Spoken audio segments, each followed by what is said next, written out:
A bipartisan group of centrist House lawmakers unveiled an emergency funding bill on Friday. That includes aid for Ukraine, Israel, and Taiwan, in addition to border security, after Republicans, of course, threw cold water on the foreign aid package passed by the Senate earlier last week. Now, our next guest voted no on that package, and here he is making the case for his vote on the Senate floor.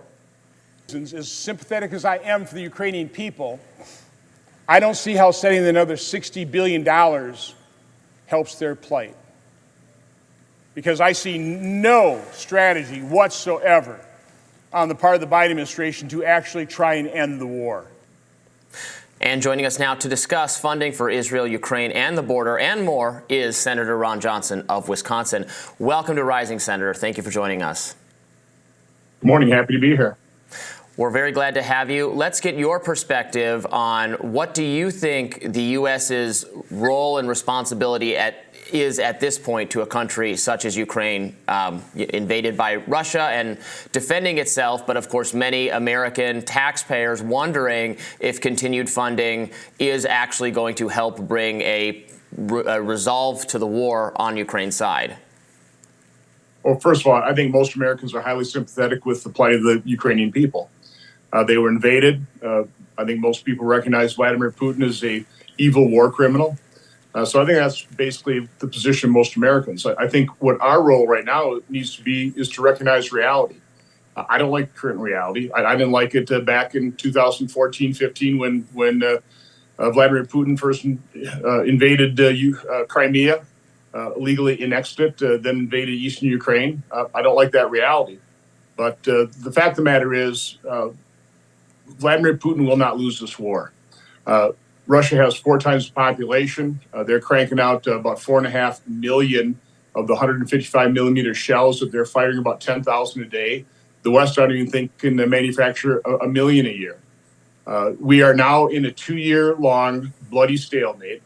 The goal of U.S. policy should be to end this war. And any support we provide right now should be directed toward trying to convince Vladimir Putin to come to the negotiating table. Again, it's not going to be easy. I was the only member of Congress who went to Zelensky's inauguration. I went back a few months later with Senator Murphy. One thing that President Zelensky at that time told us is he wanted to do a peace deal with Putin back then. This is before, obviously, Putin had invaded the last time, but he was in firm control of Crimea, eastern Ukraine, and Zelensky knew that he could not dislodge Russia from Ukraine. He knew it wouldn't be popular, but he realized that was the only rational thing to do. Now we've gotten the invasion. Hundreds of thousands of people have died. Hundreds of thousands more have been wounded.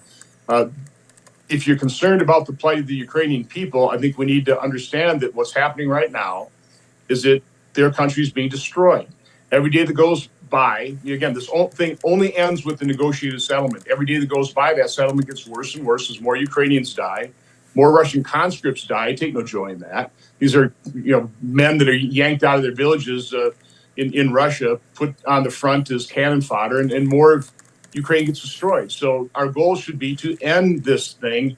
I'm not going to like the result, but every day that passes, the result's going to get worse and worse and worse. Do you think the Biden administration is interested at all in facilitating peace talks between Russia and Zelensky? Doesn't sound that way. Again, I would be very interested in what happened in Istanbul when it sounded like pretty early in the conflict, Russia sat down with Zelensky and they were coming to terms. Boris Johnson came into the mix and something happened there. It doesn't sound like President Biden has talked to Putin in a couple of years. I thought the Tucker Carlson interview with Vladimir Putin was extremely interesting. We do need to take a look at the reality situation. He's almost mocking us in terms of sanctions. They haven't worked. They haven't destroyed Russia's ability to carry on this war. They continue to sell oil. Their industrial base, if anything, is growing. The fact that they are now trading oil in things other than the U.S. dollar is just going to weaken our position as the world's reserve currency, which is the greatest danger we face, $35 trillion in debt.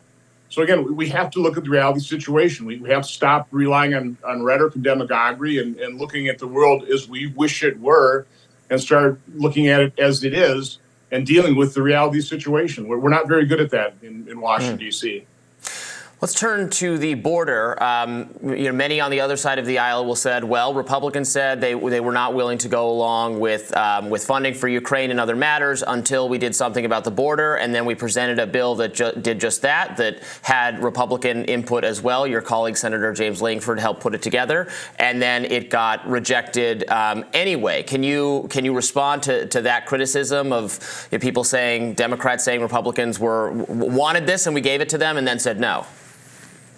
We didn't want an immigration bill. We wanted something to force Biden to use the authority he has to actually secure the border. To the extent he needed some of that authority strengthened, we were happy to do that. That bill was an immigration bill. It was worse than doing nothing. It codified an awful lot of President Biden's open border policies. By and large, would have normalized thousands of people entering this country a year illegally without valid asylum claims. So, I mean, it was an awful, awful bill. I mean, people like me complaining about it didn't kill that bill. That bill killed itself. It gave Democrats cover. I mean, it was the stupidest thing to negotiate. That was Leader McConnell that masterminded that debacle. But all we ever asked for in conference was the fact that we knew that President Biden is lawless. He doesn't agree. He doesn't follow Supreme Court rulings. There's no way we could rely on him on carrying out any agreement we reached. So we were looking for a forcing mechanism. I suggested just tying Ukraine funding to actual border metrics, like we do in business all the time, performance metrics. That, even though we talked about that repeatedly in conference, there was a great deal of support with Republican senators. McConnell, without telling anybody, just conveyed to James Langford, that's not even on the table. So again, we didn't have leverage. I mean, it was the stupidest negotiation done in secret. This is something the public demands. If they want a secure border, that bill would not have secured the border. Again, it would have codified Biden's open border policy that is facilitating right now the multi-billion-dollar business model of some of the most evil people on the planet, the drug, the human, the sex traffickers. We actually need to secure the border, and that's what we're looking for now.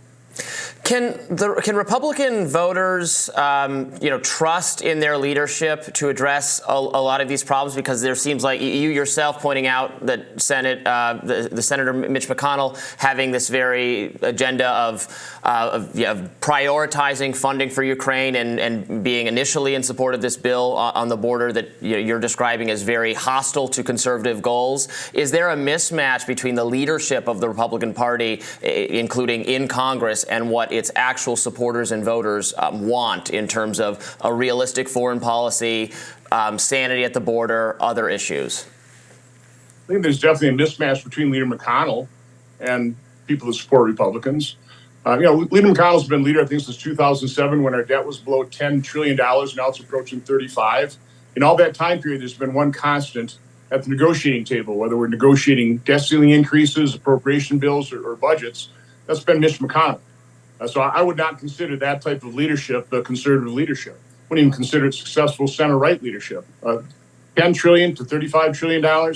And now this debacle of a negotiation on border security is just, that's, for me, the final straw, which is one of the reasons I'm speaking out so strongly. Obviously, I helped lead the effort. Rick Scott agreed to run to challenge McConnell at the beginning of this Congress. Unfortunately, we only got 10 votes. But there will be another challenge next time we have a vote for Republican leadership in the Senate. I personally think, Speaker Johnson has got the right goals in mind. We'll see. He's got a very difficult task with him with such a narrow majority in the House. Do you think, before we let you go, do you think in a future challenge there would be more votes in the Senate to replace McConnell with somebody else?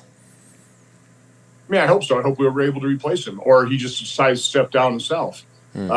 I will certainly be reminding my colleagues of this debacle over the border. I mean, we had an opportunity here to use the president's desire for funding for Ukraine to force him to secure the border, and we completely and utterly blew it. I mean, just look at Majority Leader Schumer's comments. He said that the Democrats were playing chess while the Republicans were playing checkers, and now, a few weeks afterward, they're in so much better position on the border. Let's face it. The Democrats want an open border. They caused this problem, and Leader McConnell gave them cover. It's hard to think, of a worse negotiation than what Leader McConnell masterminded there. Senator Johnson, thank you so much for joining us. We appreciate it. Have a good day.